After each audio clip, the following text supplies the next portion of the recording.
Hello and welcome to the 5th History Bites of 2021. Today's conversation is called Rapid Response, Collecting Experiences as They Are Lived. My name is Dawn Owen and I am the curator at Guelph Museums. History Bites is a 1-hour-long casual conversation during which we chat about the latest news, exhibitions, and other happenings at Guelph Museums. Join us on Facebook Live on the third Wednesday of every month at noon. A recording of today's History Bites will be available through the Museum Everywhere portal on our website and on our social platforms after the live broadcast. Before I introduce and welcome our guests, I would like to focus our thoughts within an awareness and acknowledgement of the land. Guelph is located on the ancestral homelands of the Anishinaabe peoples, specifically the traditional territory of the Mississaugas of the Credit First Nation. Through the Between the Lakes Purchase No. 3 Treaty of 1792, the Mississaugas of the Credit ceded to the British Crown over 3 million acres of land between Lakes Huron, Ontario, and Erie. Today, Guelph is home to many First Nations, Inuit, and Métis peoples. And Guelph Museums in particular commits to the Truth and Reconciliation Commission's calls to action and to doing more, to learn, share, and support truth and healing. And when we started the History Bites series, we spent time in close conversation about the land, its history, and its peoples. And we continue to grow our knowledge and as importantly, our relationships with our treaty partner, the Mississaugas of the Credit First Nation, and with the many First Nations, Inuit, and Métis peoples who call Guelph home.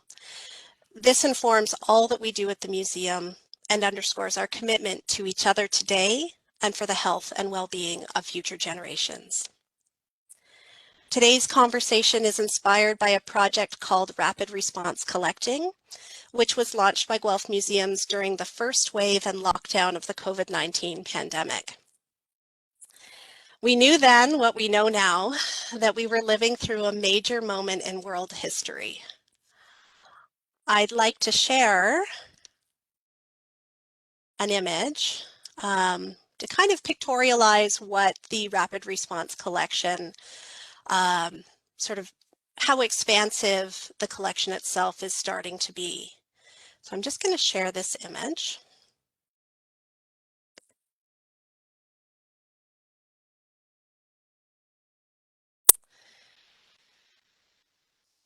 So on March 11th, 2020, the World Health Organization declared COVID-19 a pandemic.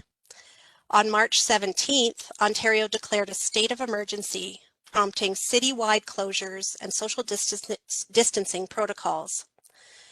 In April 2020, the museum, while closed to visitors, launched a call to community for contemporary objects and personal expressions reflecting our individual and collective experiences. On May 25th, 2020, the murder of George Floyd in the U.S. spurred the Black Lives Matter movement to international urgency. Locally, the Guelph Black Heritage Society organized a peaceful protest and march in solidarity with the Black Lives Matter movement. On June 6, 2020, over 8,000 people gathered in downtown Guelph to raise awareness of Black, Indigenous, and other racialized lives lost in violence. Guelph Museums and the Guelph Black Heritage Society formed a partnership through the Rapid Response Collecting program to preserve the stories and experiences of Guelph individuals, families, and communities in crises together. To date, the Rapid Response Collection has grown to include hundreds of images, creative expressions, and physical objects from individuals across the Guelph community, including my guests on today's program.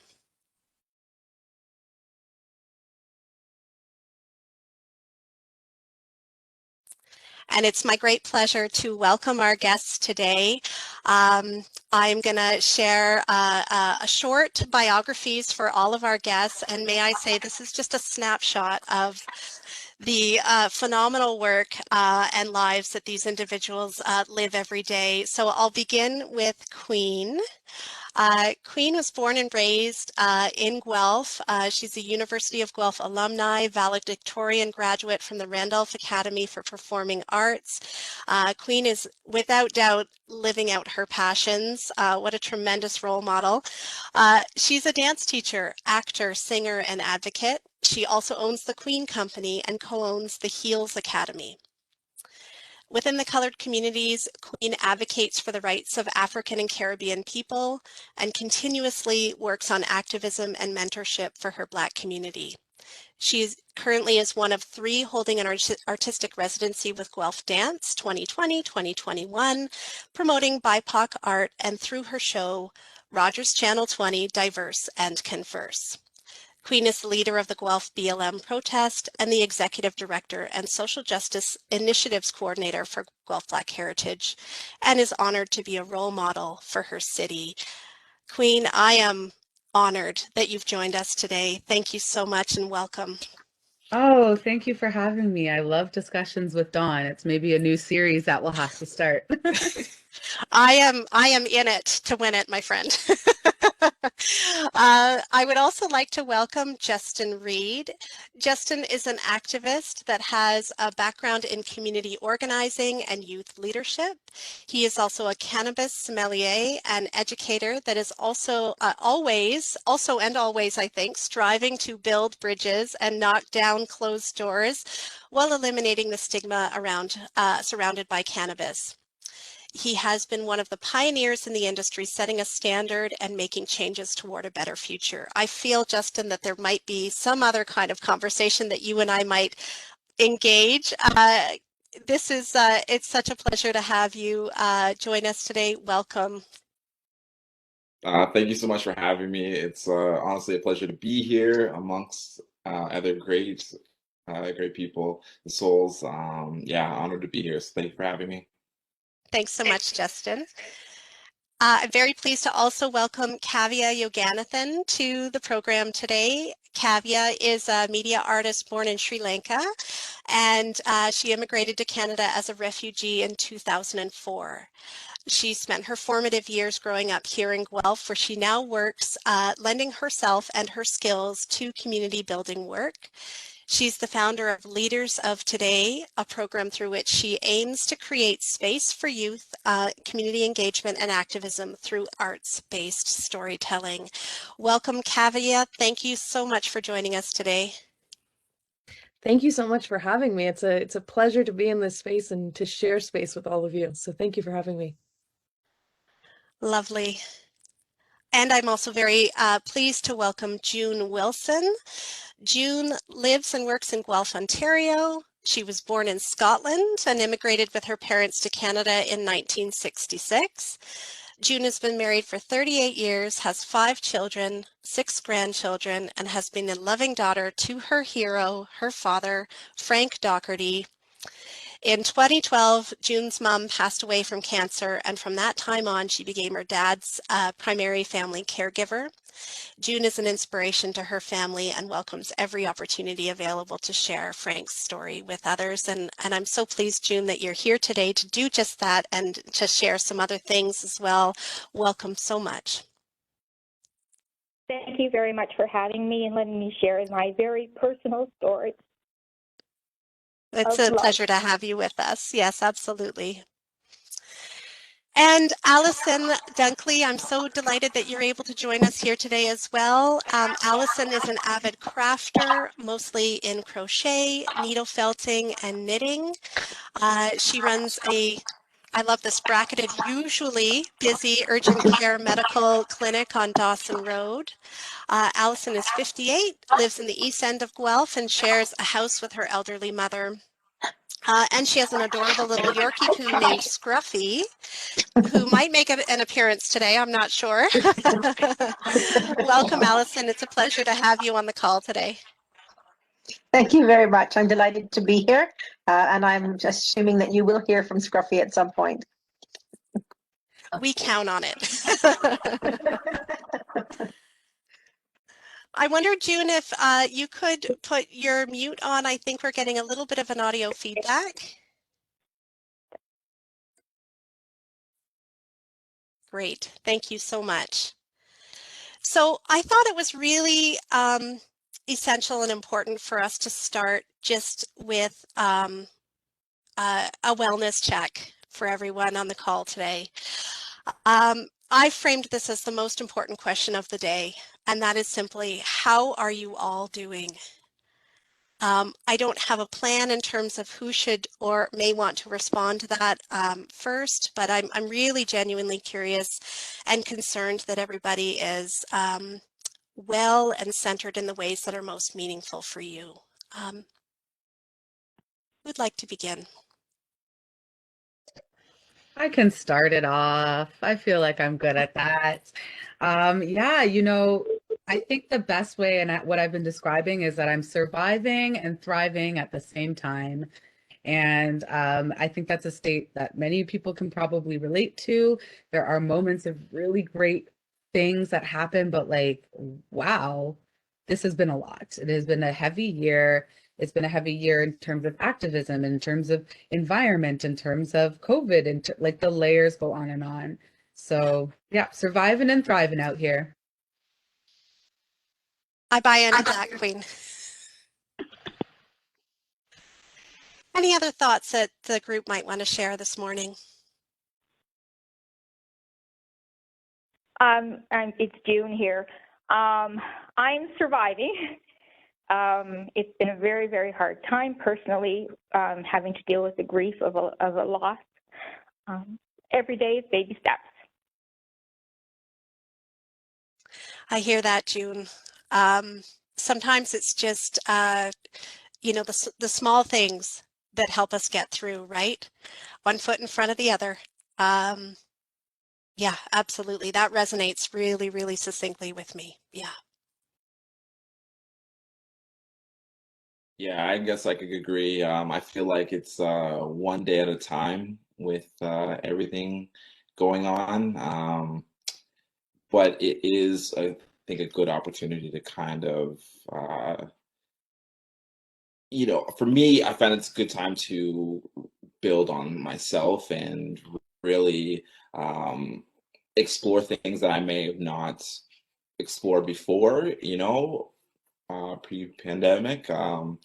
So for me, I know it's again one day at a time, but it is nice to kind of force myself to step out of that comfort zone and really get back to like the basics, like I kind of joke of like being like a little kid, like going outside again, like getting up, making a point of being outside, being physically active, trying to eat right, um, having fun with life, really just getting back to, yeah, reminding myself what life was like before all this technology, cell phone, Yeah.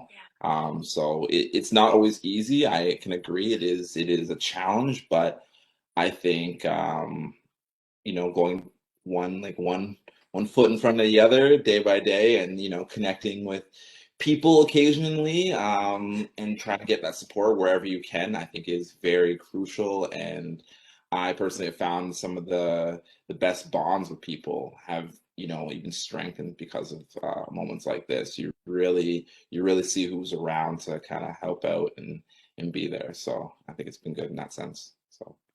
Yeah, absolutely. I was thinking of this phrase that often I sort of think about in my own mind is, what makes my heart sing?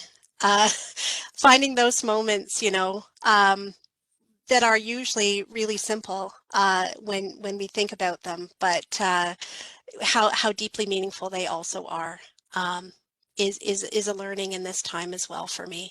Yeah. Kavya, Allison, did you want to share a thought this morning? Um, sure.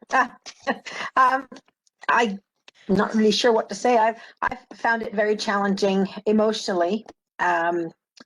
Working in a clinic, I hear a lot of sad stories, people's losses, people just feeling frightened. And I find that sometimes gets me down. And then I look around and I see the good things that are coming out of this, which is more families spending time together outside, doing things that don't require computers or televisions.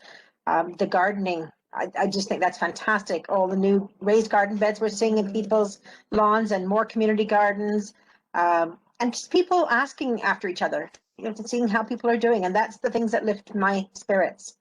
is seeing how the good things that are coming from it. Thanks so much, Allison. Kavya? I think similar to what others have said, I've been taking it one day at a time. As every day this year has been vastly different and has thrown something at us that we don't see coming, and so adjusting to that. But I have this year, I think, come back to my humanity and recognize the importance of being human in the very like core essence of it.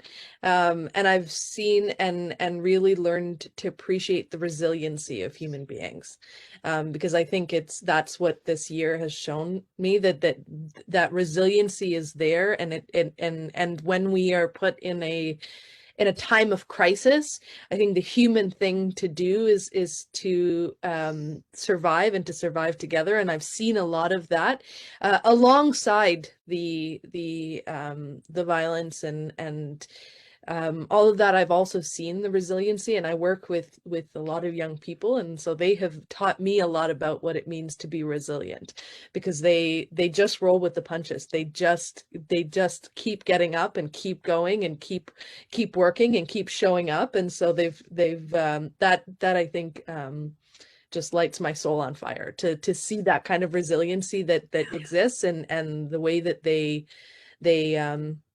just keep showing up, and they they take it as it comes and move forward in the ways that they can. So I think that has been amazing to see that. And I think similar to what you said, Jay, I've been seeing how the connections that I have with people have deepened during this time, and making it a priority to deepen those connections, because that has been what has gotten me through all the challenges, is the connections that I have with people, and prioritizing and realizing how over the years, I think, how those connections have been dissipated and changed in ways that, the systems that surround us have kind of broken those and fragmented those in different ways, and how during this time being able to come back and really connect as we need, and the necessity of community, and realizing the necessity of community has been huge. So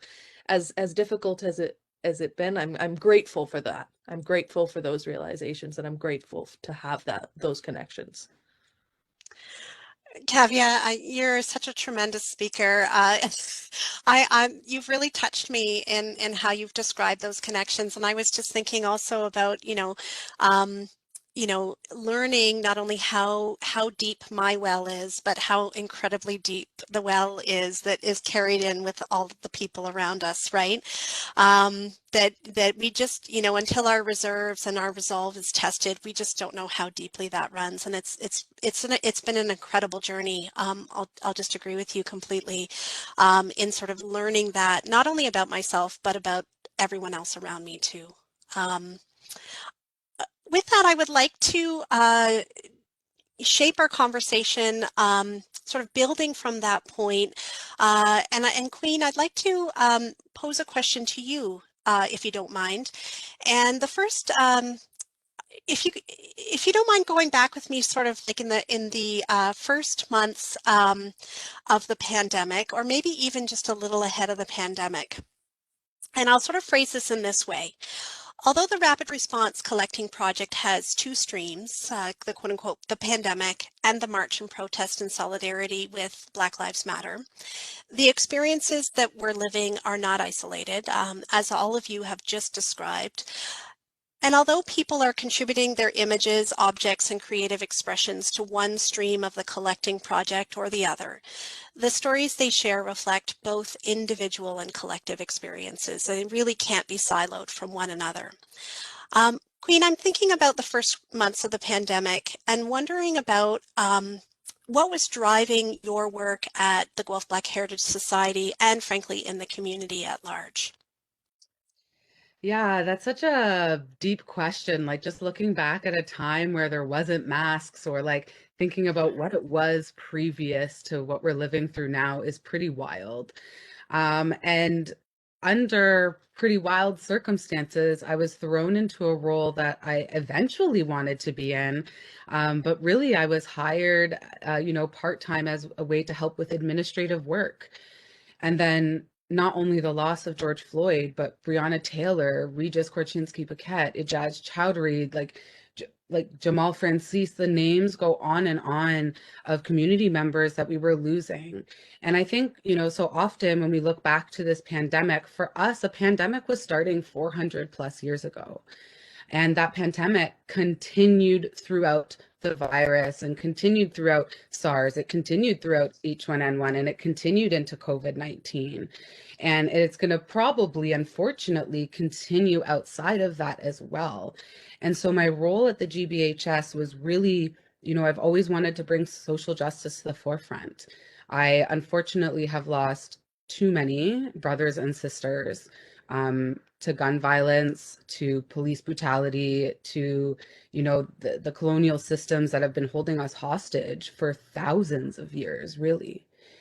And I was tired, I think, and, and my brothers and sisters probably can relate to this like racial battle fatigue that we've been talking about, this like constant give, that well you talk about. But the difference between our well is that we never started with a well full. They give us a well that was already like just 10%. And they said, here's how you got to do it. And so I think for me, not only about, was it about the pandemic, but it was about sharing and allowing spaces for voices to be heard within communities that never saw that space. And a lot of people didn't see the protests as something that should have happened during a pandemic. And I will say that that is your privilege speaking. If you have the privilege, and I'm speaking to those who are not in a position where, they want to be a part of it, but they're at home and they're live streaming, you're in it, right? Like, thank you for taking that action. I'm talking about the people that say, I don't get it. Like, we're in masks, we're inside, there's a stay-at-home order. That's great, but people are still dying. And for us, that lived experience is so much more amplified than COVID-19, and it always has been for us. And so for me, just, at the end of the day, when we talk about the drive, and I would agree with you, Kavya, here, it's the youth that are doing this really tireless, passionate work that they should not have to do. By the way, they should not have to, at 4 to 12 years old, have to even think about these discussions. But that's what drives my work, is that we want to make this a better place for everyone. And that goes for COVID-19 too. We want to create spaces. We have to become resilient. We have to be able to be creative in a virtual space. We have to sometimes not get some rest for the sake of our community. And then sometimes we have to take a step back and say, nope, which Justin constantly reminds me, like, are you taking care of yourself? Are you taking care of yourself? You have to take that step back, because I can't be a leader if I'm not taking care of me too. So really the drive is our community that wants to see a difference.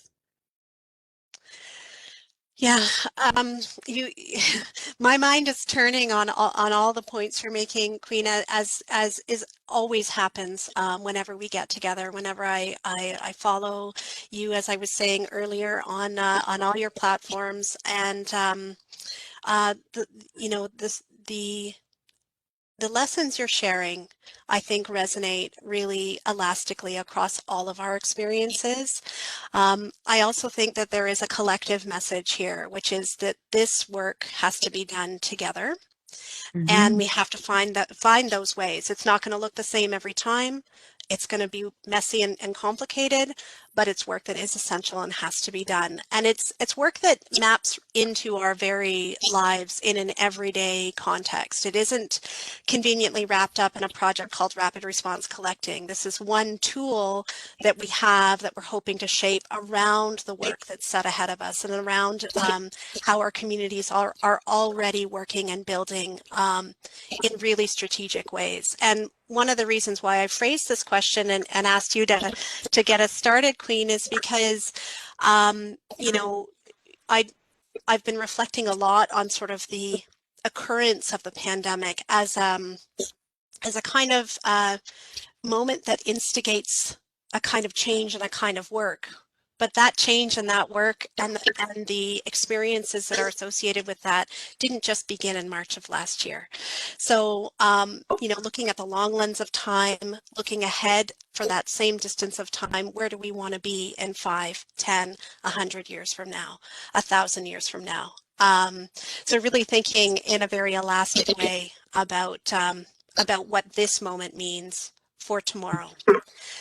Kween, you spoke about care, you spoke about loss, and I think those are two elements that for you, June, really resonate in very specific ways. And I'd like to share an image, which I'll put on the screen now. And so, June, I'd like to direct this next thread in our conversation to you.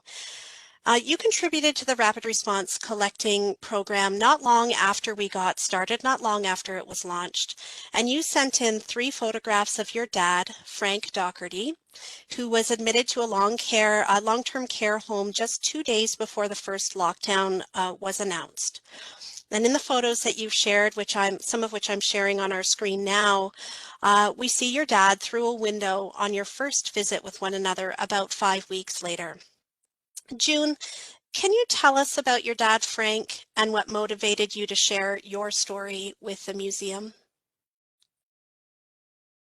Yes, I can.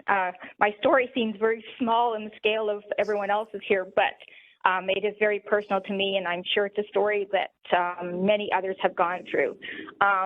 My dad was a very, very quiet man. He didn't say much. He was a member of the Legion. He served in the British Army. He loved his Coors Light beer and his Toronto Maple Leafs. He was married to my wonderful mother for many, many years, over 50 years. They were a great team. She was the boss. He was okay with that. He liked her to tell him what to do and where to go, and that's why we ended up in Canada. They were married in 1961, and I came along a couple years later. And my mom said, "I've had enough of this. I'm going to Canada for a better life." And my dad said, "Okay." They thrived when they first arrived here. We didn't have much. We had a trunk of belongings and 72 pounds. But Dad did well. He worked at de Havilland Aircraft for over 30 years. They settled in Brampton. But when Mom had bladder cancer and passed away in 2012, Dad shortly thereafter was diagnosed with Parkinson's and dementia. And we tried to keep him safe. We had PSWs come.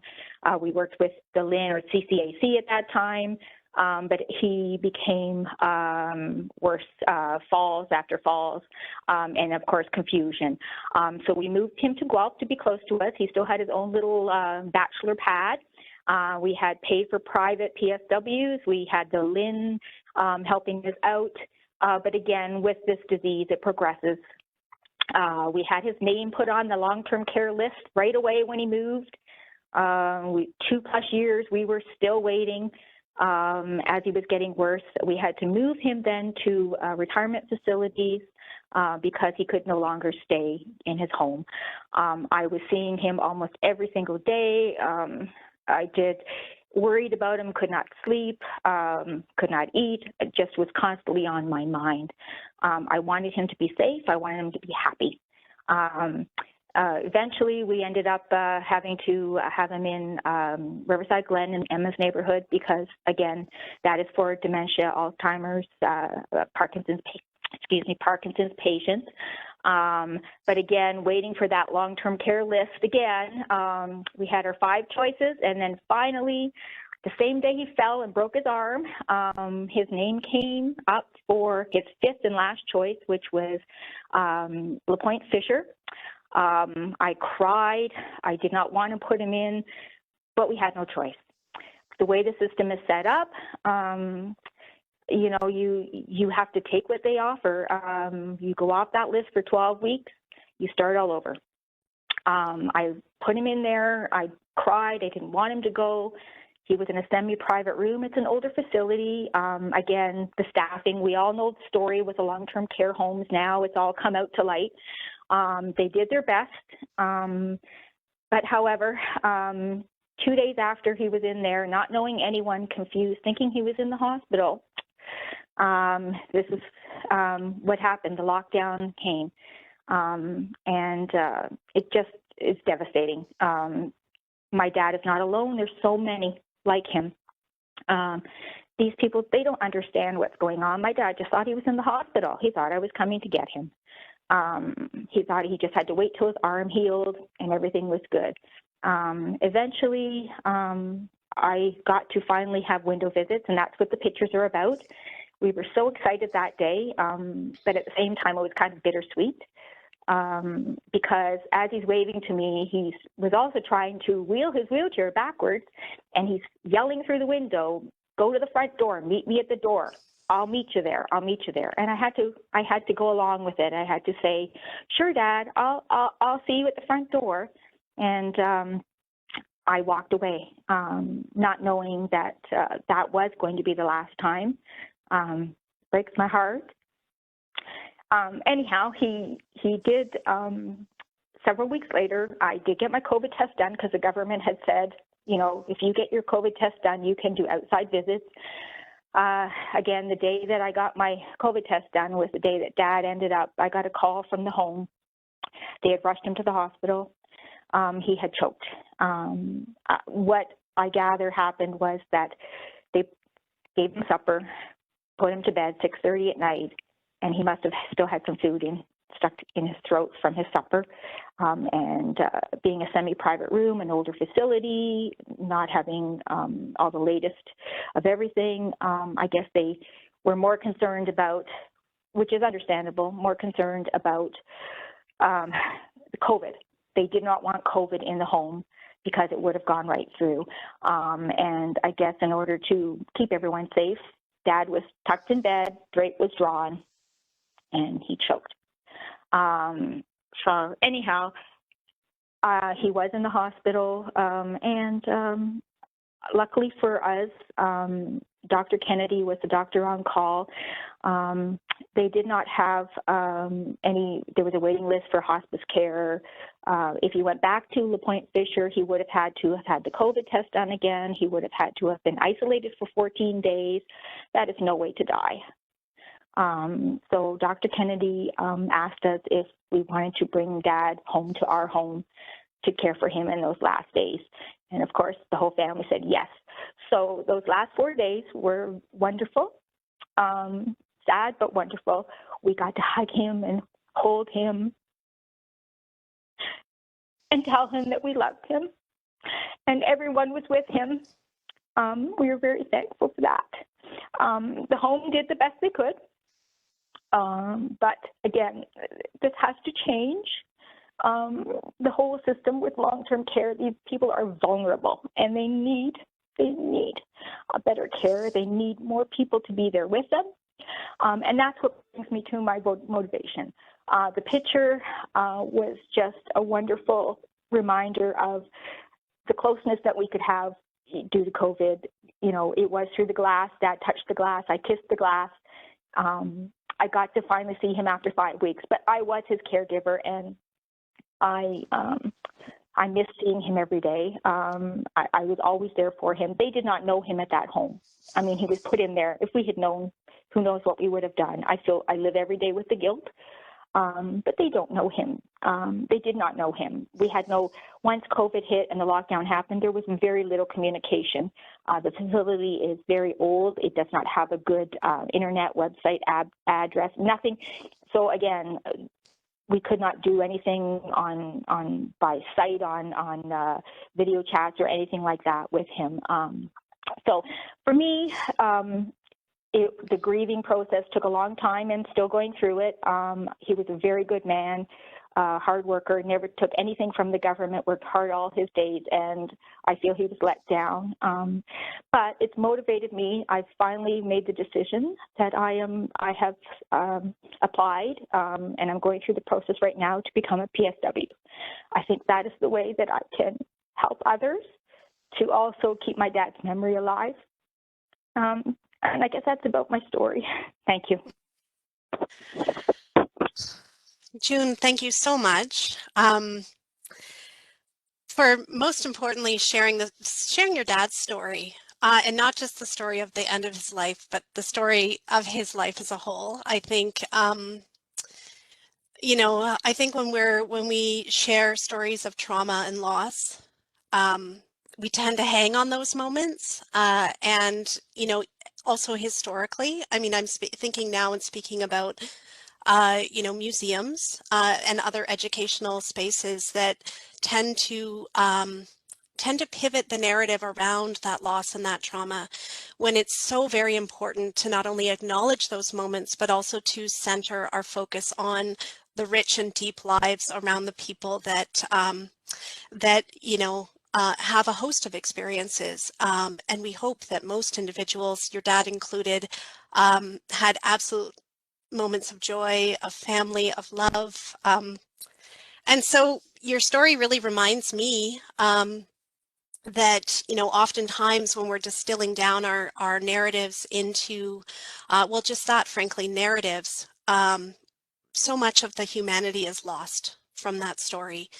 And June, I'm just so grateful that we have the opportunity to not only talk with you today, but also to share and to hold your dad's story in the collection at the museum. And my goal, not only with you, but with everyone on this call, and frankly, the hundreds of other folks who have come forward to offer their stories, their images, their artifacts, and other kinds of creative expressions, is that what we're doing is grasping the entirety, the complex, messy narrative of life. And that includes joy and love as well. And I guess what I'll do is I'll segue from that into another kind of story of trauma and loss. And I hope to do that also with hope and resilience, which Kavya and Kween and Justin, you also spoke to in your opening comments today. So and I wanted to do that by way of sharing an image with you as well. And I'll just put that on the screen. And so I would like to, again, invite Kween to initially respond to this next question, which is really positioned around the murder of George Floyd in Minneapolis, Minnesota on May 25th, 2020. As so many times I've thought of that moment, thought of his life and frankly his death in this way as a very catalyzing moment, not only locally but nationally and internationally. And Kween, you led the Guelph community to action through the march and protest in solidarity with the Black Lives Matter movement that took place just 11 days after George Floyd was murdered. And so on June 6, 2020, over 8,000 people gathered in downtown Guelph, and 20,000 more followed the event on mainstream and social media platforms. Kween, I'm wondering if you could share how you and other community leaders came together around the march and the protest, and why it was important, or it is important to you, that that event, that the march and protest, be documented in the museum's collection. Yeah, absolutely. First, I guess I will start just before June had started her story. She said it might not be a good enough story. And I really thought, June, no story is ever too small. And uh, that one sat with me today. So thank you for sharing that message. And I just want to honor the space that I'm not sure if you can see our other panelists, but we were all very much here with you. I don't want to speak for my other panelists, but I can feel we're here for that story. And thank you for sharing that. Yeah. And then I would, to honor that space, Dawn, and thank you for that, because why is it important to document this? I think, first off, we need to respect and honor the lands that we're currently on of our Indigenous community members. And I thank them endlessly for, the space that they provided for my Black community to have home and safety here within Canada on many different parts of this land, stemming from Guelph to Fergus. Like, there's so much history that people can engage in, past history bites. And without our Indigenous people, this conversation would not be happening, right? That, you know, we're in solidarity with our Indigenous brothers and sisters, our Asian brothers and sisters, our, you know, Middle Eastern brothers and sisters. This conversation affects all of us. And the reason we need it documented is so obvious, you know, and for me, at least it is. And that's because we're having this conversation right now, constantly trying to convince people, it seems, that racism exists. And a lot of that time, that convincing comes from a narrative that so much history has been wiped out. History has constantly been written by the victors. And unfortunately, that history for Black and Indigenous bodies sits in white supremacy and white colonialism, and a space that we've never had a voice to share. And we're constantly literally digging. If anyone got to see the John Ware documentary last weekend, people are literally spending years digging for one person's ancestry, one little bit of lineage that we can connect. And for me, it was just so important, as I've been doing work with the university and I've been doing work with so many different community members. I was like, our stories are not here. This is not a representation of our community, who we are, the power and the resilience that we speak of our people. And that needs to be shared and that needs to be told. And while I could grieve for years and years and years to come over the losses that have happened just this year, let alone the losses we've had and the names that we've had not heard of. Yeah. Or the grief I fear, you know, and I will pinpoint you, Justin, one of my best brothers, the fear I have of him every day, the fear I have of my fellow sister, Kavya, every day, right? These are those fears we're trying to dismantle. We're trying to release. We're trying to find a space to honor the souls and the spirits that have lived experiences as well. A part of our message is not only telling the stories of those who have contributed, and thank you to all those who have contributed to this exhibit, because the stories, as Dawn, you know, have left us speechless, in tears, in joy. There's been so many elements.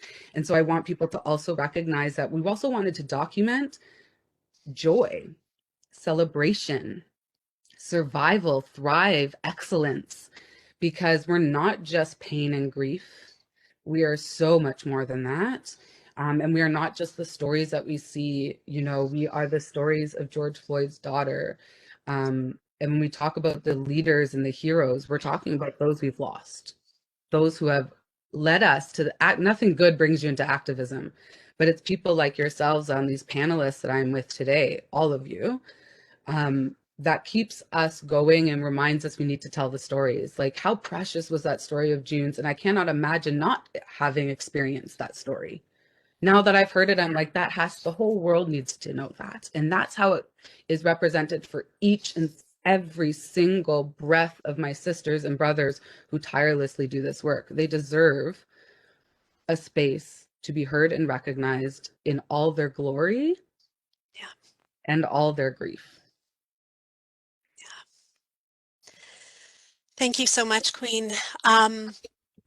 I have had the unbelievable privilege to spend time in an incredibly close way with all of the stories that have been shared so far. And it has been a journey and will continue to be a journey. And I am, you know, we are moving toward a first offering, if you will, a first exhibition where the stories and images and creative expressions that have been gathered to date through rapid response collecting will be shared publicly. There are layers and layers of that work to come, but I think what this conversation is teaching me today, among so many things, is just to really, you know, keep that space, preserve that space for the stories as shared. And oh boy, am I excited to share those. We just need this lockdown to be lifted, and we need to be able to reopen safely so we can welcome everyone in. But, you know, Kween, you spoke to sort of what drives what drives not only you, but also community in general. And by community, I mean that in the broadest context of the word. I would like to share another image with you as we move into the next phase of the conversation. And I think, Kavya, I would imagine based on the stories that you've shared just formally through your submissions through the museum, that that some of what Kween just shared with us now echoes within you in terms of how you think about your work and not only your creative practice, but also the work you do in community, which I think are tethered in really important ways. And so when you reached out to the museum, Kavya, you were immediately interested, we were, I would say, immediately interested in your photographs of the march and the protest, and also in your own lived experiences. And when we asked you, frankly, what quote unquote inspired you to take the photographs, you offered a powerful response and also critiqued our reference, the museum's reference to this event, the march and protest here in Guelph last June, as a quote unquote historical event. You shared with us an important lesson in language and in intentionality. Kavya, I'm going to share also, you submitted 4 images to the collection, and I'm sharing the other 2 now on the screen. My first question to you, Kavya, is why do you feel driven rather than inspired to take photographs? First of all, I want to say again, listening to your stories, my whole life have loved listening to stories, so it feels like a gift to be in this space and hearing all of your stories, because I do believe in the power of storytelling and story sharing. So thank you, much gratitude to each and every one of you for sharing your experiences and your stories in this space today. I think I feel driven for many reasons to take photographs. Photography for me has always been a tool that has helped me to express what I see around me and how I feel about what I see. So it has always been an outlet for me, because I need an outlet, because I needed it. Growing up in Guelph, I needed that outlet, and growing up in a majority, I had the benefit of growing up in a very diverse community. I grew up in the Onward Willow neighborhood, so I grew up my whole life there, and so I had that privilege of growing up in that neighborhood surrounded by people who looked like me, but then also having to go to a school that was mostly white kids up the street at St. Joe's. So I would go to school with those kids and then come back to my neighborhood full of people who looked like me and who had experiences like me. And so I needed that outlet to be able to share what I saw and how I felt about what I saw.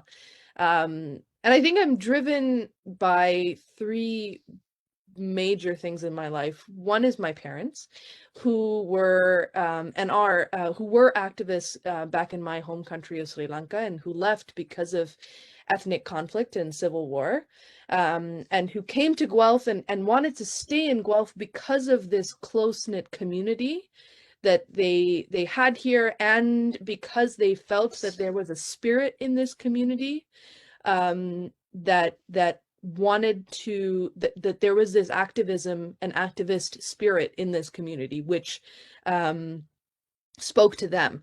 And so I grew up around them, and knowing, and my whole life I was surrounded by activism, because there was no choice where we came from. So for me, the drive comes from also not having a choice, because this is our lived experience. This is my lived experience of having come from a country where I have experienced ethnic conflict and have been surrounded by ethnic conflict. It wasn't a choice. I grew up in a family where I was surrounded by, and everyone was a part of it, right? So I was young, and we were all a part of that work. So whether you were 5 or whether you were 52, you were a part of it. So my grandparents, myself, we were making posters, and we were, whatever it was, we were, helping people get together, and we were creating space for that to happen, and so we were all a part of it. So I grew up with that instilled in me, that being, if I wanted to see change, that I have to be a part of it within whatever capacity that was. I have to be a part of it. And so offering whatever I had to creating change was something that I grew up knowing was a certainty. So if I wanted things to change, I needed to be a part of it. So I think that drives me in my work today. And then growing up in the Onward Willow neighborhood, I saw what real community looked like, because I think I am everything that I am because that neighborhood raised me. That neighborhood took me in as their own and loved me and protected me and showed me what it meant to be a community, because we were all, and if any of you know the Willow Road neighborhood, you know that it's packed full of immigrants, and that's where most of us come to, because when I moved to Guelph, no other place would allow us housing because we were refugees. So on Willow Road is packed full of refugees for a reason, because that's the only place that will allow us to find housing. So most of us living there have similar lived experiences of being immigrants moving to this country. And so coming from all these different places, I felt safest in that neighborhood. And it's interesting because I would go to school and, I would hear, it was the first place I heard this word, that I lived in the ghetto. I'd never heard that before. And it was the first time I heard it, and I was so confused, because I was like, my idea of a ghetto was like, so like, I was like, oh, like, I'm not like in any danger. And I felt that like that word sounded like I should be in danger. And I never felt that. I felt a complete sense of freedom in my neighborhood, because our neighborhood looked out for one another. I couldn't do anything in my neighborhood that my parents didn't hear about. So the neighborhood raised us. And so I was so confused as to what this was. And so it took me a little bit to learn that it was directly talking about class and race. And so then I saw in going back to my community, I realized that everything that community had is because of the work that community put in. Because every mother that lived in that apartment looked out for kids that weren't her own, but she took in as her own, right? Every volunteer that worked at Shelldale Community Center that made sure that I had a place to go after school built that community. So it taught me that helping my community and being a part of a community meant looking out for one another. So I think that drives my work. Is, as an artist, I think it is my duty and it is my responsibility to give back to my community, as it has given to me. And so if for the next generation coming up, if I'm not giving back, then what am I doing with my skill set and with my art? And then the youth that I work with, I think they drive me. As one of the young people told me when I speak to them about creating change, and we had a conversation in our class about what they feel when they're told by adults that their generation is the future, that their generation is the one that's going to change this world. And one of my students answered with a lot of anger and told me that that they realize that it's on them to change the world, because we have done the damage. So they realize that it's on their generation to change it. But she told me the least you can do is help us. And so I felt like that was a call to action. And I think that I realized that we are a product of an environment that was created for us, and they are a product of an environment that we create for them. So unless we are willing to change that environment, they're going to face the same things that we are facing.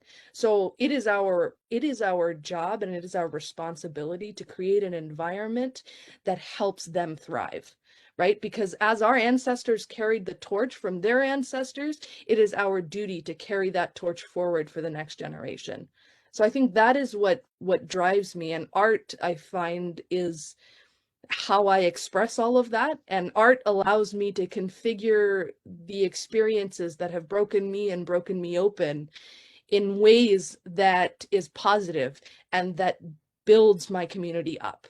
So art allows me to do that. And I think art is an incredibly powerful tool because it allows us to capture a moment in time, and it captures the essence of what's happening, and and documenting that, I think, lets it live in history.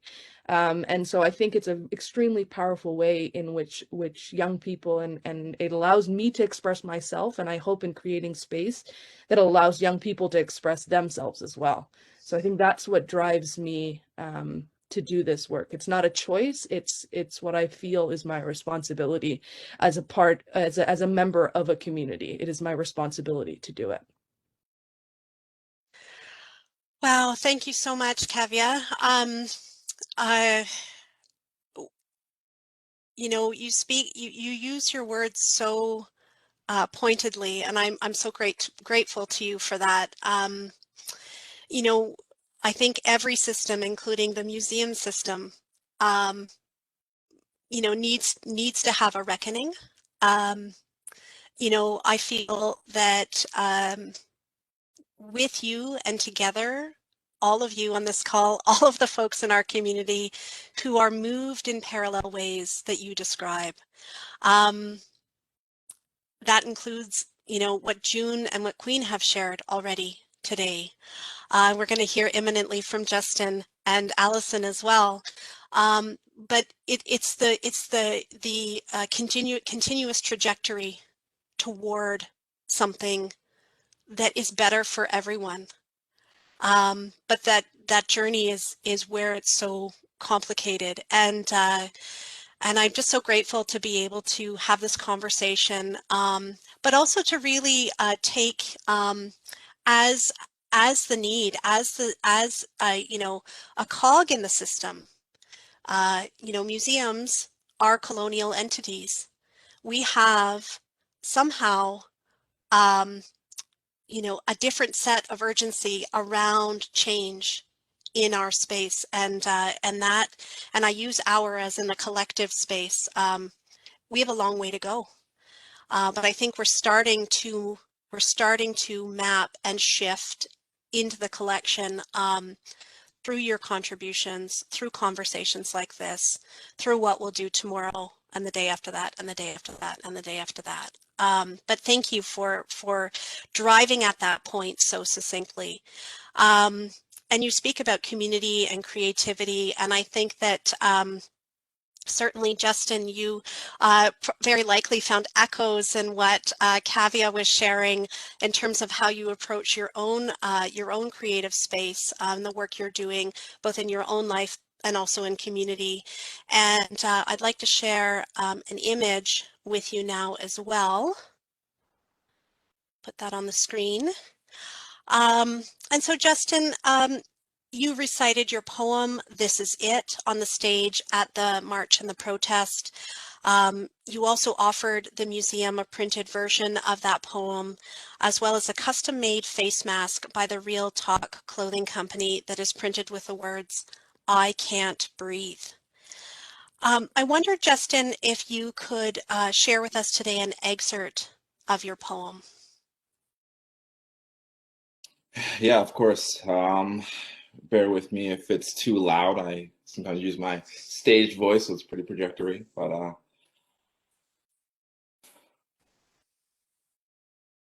30 years in the making, and I thank God that I'm alive. Black men are an endangered species, so I'm glad I've survived. And even if you don't want to believe it because you know part of it might be true, your perception might change when the bodies in the street start to look like you. Now, I've always kept it real and never been afraid to speak the truth, but that hunger to fit in has been alive since I was a youth. But now I don't give a damn about what people want me to be. Physically, I might be a slave, but mentally, I'm finally free. Thank you. Oh, Justin, thank you so much. Why is it important to you to contribute your written words together with the mask as part of the larger story of the march and the protest and all of what we've been discussing today? First of all, I definitely want to say that I'm super blessed and appreciative to be amongst everybody and hear these stories. I relate so much to what everybody's saying in many ways. I lost my grandfather probably a year prior to COVID, and my grandfather was he's from Jamaica, and he was the reason why my family's in this country, and he brought us all over. And super healthy, active. Unfortunately, when he got sick, he was gone within like 3 months, and it happened so fast. And it was a very tough thing for my family. I felt it definitely separated a lot of people in many ways, but he was always the strongest and I'd say the most courageous person in our family. And I took a lot of notes from him in that sense. And I never really understood why all this happened. Again, it all happened within 3 months. But then, fast forward to a year later, and then with COVID happening, and again, hearing stories about people being put into homes and you not being have access to seeing your loved ones and being able to give them the proper goodbyes or being with them in these last moments, I realized that it was a blessing to have that time with him before he left. And that really, it reminded me that we really don't have forever here. And I somehow was going on with everything in my life. I thank Kween for connecting with me and asking me to be a part of this this event. And when she asked, it was a no-brainer. I really wanted to take part and give a contribution. I've been an activist, I'd say, for a little bit now, and I consider it's like almost like being a superhero. You don't go into it looking for thanks and all stuff. You do it because it's a calling. You're driven to do these things. Like I was mentioned before, we are part of changing the future. We have youth who look up to us and things like that. And so yeah, my entire life I had written and put down a lot of thoughts, and it was just ironic that I had written a lot of these words. Like this poem had been coming together over the last few years, to be honest with you. I remember when Trayvon Martin was murdered, that's when I originally started to feel like I need to write these words down because I don't know what's going to happen to me within the next 5 years. And I may not have an opportunity to say how I feel. So I just started jotting these things down. And after everything that happened with George Floyd, it just kind of, again, solidified that idea like this is it. Like you don't have another opportunity to get your thoughts and ideas out and express how you're feeling and give your perspective because I wasn't seeing it, I wasn't hearing it. So again, being at the march and being able to say these words, it was a big deal for me. I had gone to high school in Guelph.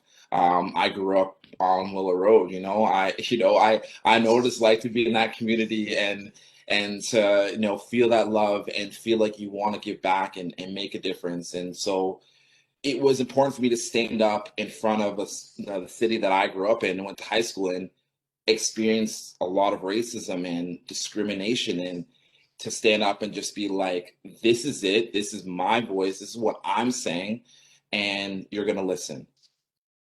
Because if anything ever happens to me from after that day, I can at least somewhat rest easy, my soul rests easy knowing I expressed what I felt. I was also blessed to connect with Sean from Real Talk Clothing. He had done a lot of custom pieces for me. And when I found out I was going to be performing, I asked him to do some pieces. And he sent me a few different options, but the I Can't Breathe mask really stood out. Obviously, some of the,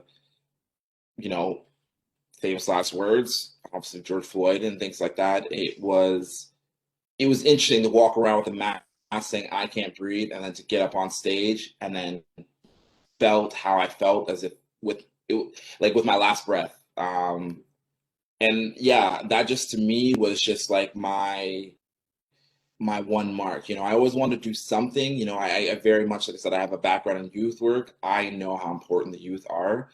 I feel I'm as outspoken and as strong because of my mentors who inspired and empowered me as a youth to say your voice does matter. It's very powerful. You need to use it to make a change.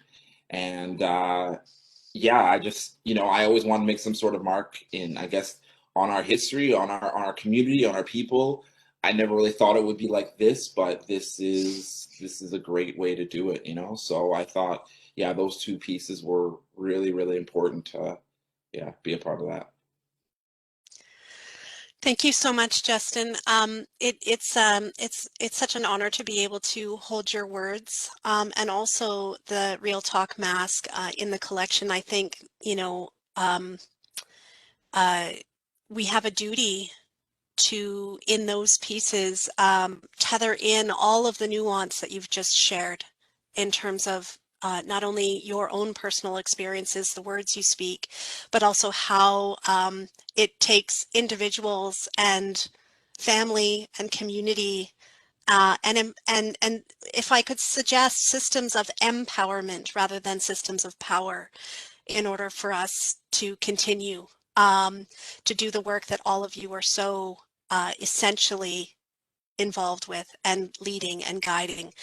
Um, I'm really struck by the amazing creativity, not only on this panel, but also just, you know, reflected back in all of the incredible offerings to the Rapid Response collection. And I wanted to invite Allison to speak to her experience, and I'll just share with you an image which will be on your screen momentarily. And Allison, since March of last year and throughout the successive lockdowns, many people have turned to creative outlets, as we've seen on this call, but also as a way to give meaning to experiences that frankly often feel beyond our control. Some are professional artists like Kween and Kavya and Justin, and others are just trying on new creative skills and techniques and discovering sort of their inner artists. And Allison, you know, you started to crochet over 50 years ago. I appreciate so much of what the objects that you can see on your screen here represent, but also that they carry humor and humanity in the work that you do. What motivated you to crochet a toilet paper roll and a COVID-19 virus molecule? Well, the toilet paper roll was the first one, and that came about after speaking to friends in Australia. I had lived there for 8.5 years and made some good friends, and the toilet paper shortage hit them first. And I was making one to send to her. I thought, well, here you go. She was feeling really down, and I thought it might pick her up a little bit. I actually put a little face on hers. And people commented on it when they heard what I was doing, and I saw other people doing the same sort of thing. And so I just made a bunch of them and sent them out to family members and friends, partly as a joke, but also because they could actually be used. If it came down to it, we did not know whether the toilet paper really was going to be in short supply. So that's how that one came about. The stress ball, a lot of stress at work, as you can imagine, in a medical facility. People were frightened. They were not knowing which stories to believe, dealing with patients who were frightened. I just thought that I was going to do that one. Instead, I saw that again on Pinterest, thought I'm going to make one and I'm going to keep it in the office and people will see it. We couldn't all be touching it, but people could see it, and it made them smile. It gave them a laugh, and patients coming in gave them a laugh as well. And I think that's my main reason for doing it. And it also helps me with stress, do that sort of thing, to knit and crochet. Thanks so much, Allison. And I think we have, right through this conversation, sort of threaded not only, you know, the synergizing power of community and care, whether that's self-care, community care, and also, but part of that resilience piece, part of that survival piece is also humor and sharing and storytelling, right? And I think in so very many ways, all of the stories that you have each brought to this conversation have really been equal parts all of those things, that in order for us to really knit together, if I could use that analogy, given that we're talking about, well, crocheting and knitting are two different things. I do respect that. But if we could weave together or knit together all of our experiences and our passions and our motivators, that tomorrow just gets a little bit better than today, and the day after that gets just a little bit better than tomorrow, et cetera, et cetera. And so I'm so incredibly moved and personally motivated by all of you, and I'm grateful that we had this time together today. As always happens, we are fighting with the clock. These conversations and history bites are a tidy hour, which really only invites us to start the conversation, and not really, there's never a good time or a good moment to call the end to it. So let's say, let this be the first of many, or one of many conversations to come. And again, thank you to all of you for your incredible contributions, not only to the rapid response collecting initiative, but also to this moment today. I'm grateful, and I thank you for that. And I'd like for us, all of us, whomever might be listening, for those of us in the conversation now, to think about, what message of hope and action do you carry with you each day, and how do you want to do the work in your home, in your community, in your spaces, and it's all important, and it's all relevant. And there's no story too big or too small for us to do that work together. And where do we want to be 5, 10, 100 years from now? What stories? What does a space like a museum? For me, I ask this question every day. What does a museum look like at that time? Do we still exist in the same way? How are we mapped and built differently through the work we're doing now? And I know we're all asking those questions in the ways that we need to ask them in our own spaces, in our own immediate spheres of influence. We are building an exhibition that will open, that will share all of the tremendous stories you've heard today, as well as very many others. As soon as the lockdown lifts and we can safely reopen the museum, we certainly will let everybody know. We'll scream from the rafters. We're open, come join us. And let's continue on this work in this way. I do want to remind everybody that the call to community to share your story, to contribute images, objects, creative expressions remains open and will continue to remain open. There are links on our website, which I will encourage you to go to. And I do want to say also, please follow Guelph Museums and also the Guelph Black Heritage Society on all of the social platforms, as well as our websites, to find out, what's happening in our community, what are the conversations that are being had, how can you take part? I really strongly encourage you to get involved. And I'll also invite you to join us here again on History Bites in June, Wednesday, June 16th. Kween, you're making a repeat appearance next month, which thank you for that. History Bites in June is called Reflections from the Black Community. It's a partnership with Guelph Museums, with the Guelph Black Heritage Society. Kween and your colleague Denise will also be involved in that call, along with Val Harrison here in the museum, and also with the Two Rivers Festival. So that should be a really phenomenal conversation. I know I'm going to tune in, and I hope all of you do too. So thank you so much for that. We'll leave it there, folks. Thank you again. Be well, stay safe, stay strong. Chat with you soon.